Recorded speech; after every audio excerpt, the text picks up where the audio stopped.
According to our Ramona Shelburne, the Lakers finally have a coach. Byron Scott and the team agreed in principle on a 4-year, $17 million contract Saturday night. When asked about the future, Byron Scott thinks things can turn around quickly. That's good. It's good. How good will the Lakers be, Stephen A., according to one Byron Scott, and your take on it? Not much. I don't expect them to be very, very good at all. The Los Angeles Lakers don't have a roster. Last time I checked, Byron Scott is no longer the shooting guard playing alongside Magic Johnson and James Worthy and Kareem Abdul-Jabbar and these boys, winning 3 of the 5 championships that they captured in the 80s. Byron Scott is a coach. He took the New Jersey Nets to 2 titles, to 2 trips to the NBA Finals with Kenyon Martin, Richard Jefferson, and Jason Kidd.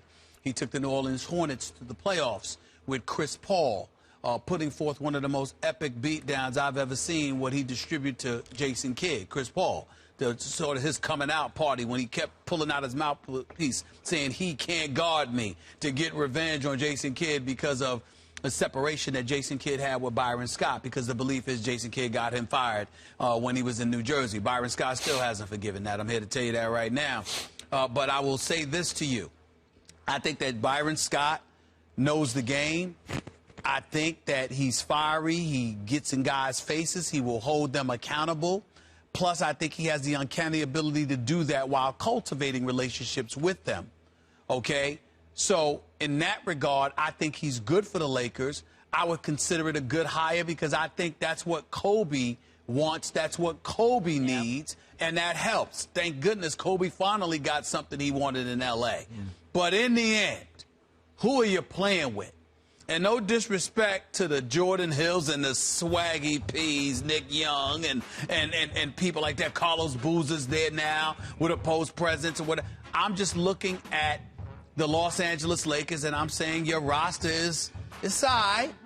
It's so-so.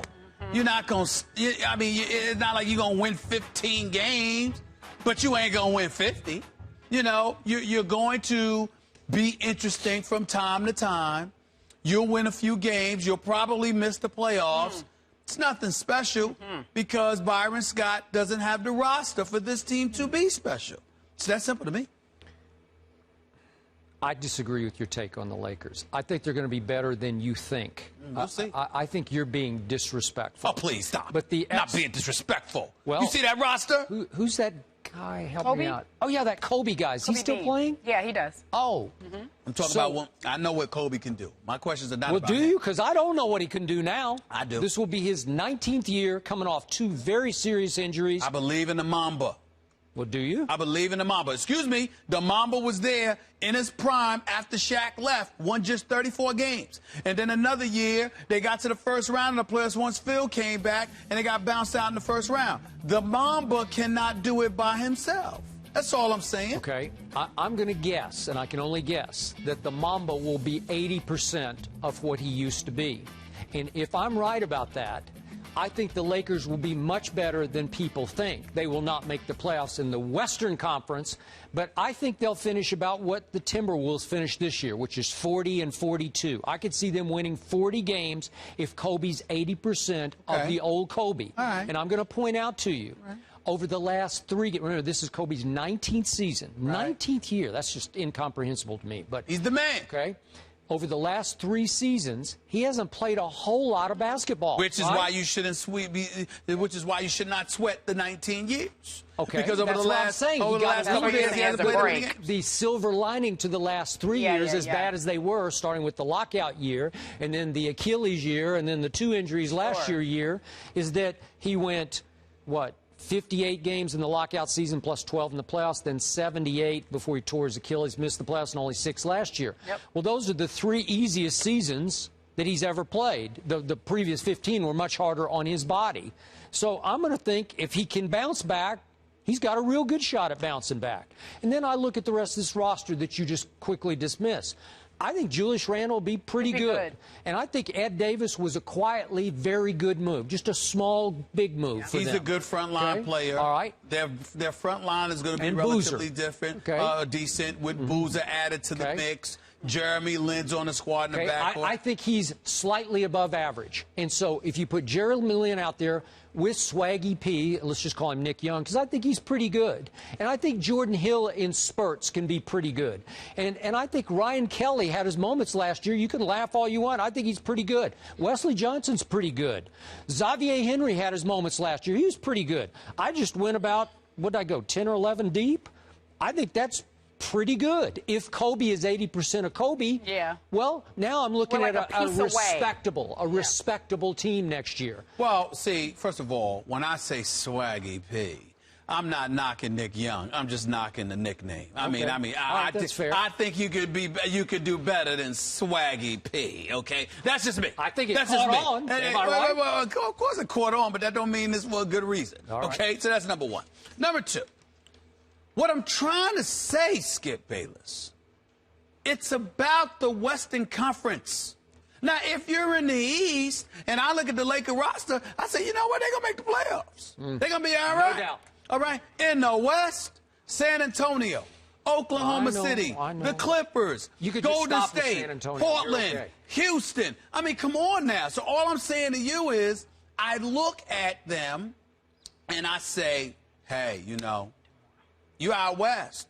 I don't see you helping yourself for what you do. And not only that, again, you're relying on Kobe Bryant coming back and doing what he did. You had $30 million in cap space. You are the Lakers, and you couldn't get anybody to come. The only reason you got booze is because you got him off the amnesty after he was amnestied in Chicago. But that helped a little bit. All right. So remember that pick there, Phoenix is top 5 protected, which means if they finish in the bottom 5, they were 6th from the bottom last year, then they get to keep that pick. So if they're really, really bad, they get to keep that pick. They won 27 games last year. So if they won, I don't know, 20 games this year, they could effectively, realistically keep that pick. I don't think they're going to keep that pick. I think they'll be better than 27 games because I think they got a shot at 40 games. Okay. I agree with you. And the last quick point about Byron Scott, that's no small thing to sign Byron Scott. Okay, why, though? Why do you feel that way? Because a lot of people dismiss him. He had problems in Cleveland. We can go on and on. All I know is the 2 New Jersey teams that we're talking about that got to the finals. Let's just rank him this way. Where would I put Byron Scott in the echelons of coaches? I still have him in the top 1/3 of NBA coaches. Well, top 1/3. I'm saying to you, well, I don't know that because I got to take the years in Cleveland into account. He didn't have much to work with. No. But, my goodness, you didn't have to be that bad either. But I believe in Byron Scott. But here's why you should be excited about the Lakers hiring Byron Scott. He's a Laker. Sure. And that matters because Jim Buss went away from that. You see what I'm saying? Went away from that with Mike Brown. Went away from that with Mike D'Antoni. Now he's getting back to giving the people what he believes they would want to see. Sure. And the fact that he cares enough about that goes a long way. Okay, and I loved it that the first word out of his mouth and the first word he texted Kobe, defense. You better get ready to play some defense because they haven't played it. And that's not since D'Antoni arrived. Okay, I thought he said let's wreck the league, but I guess not. All right, I don't think he didn't say that. That was just a text. Okay, coming up next, folks.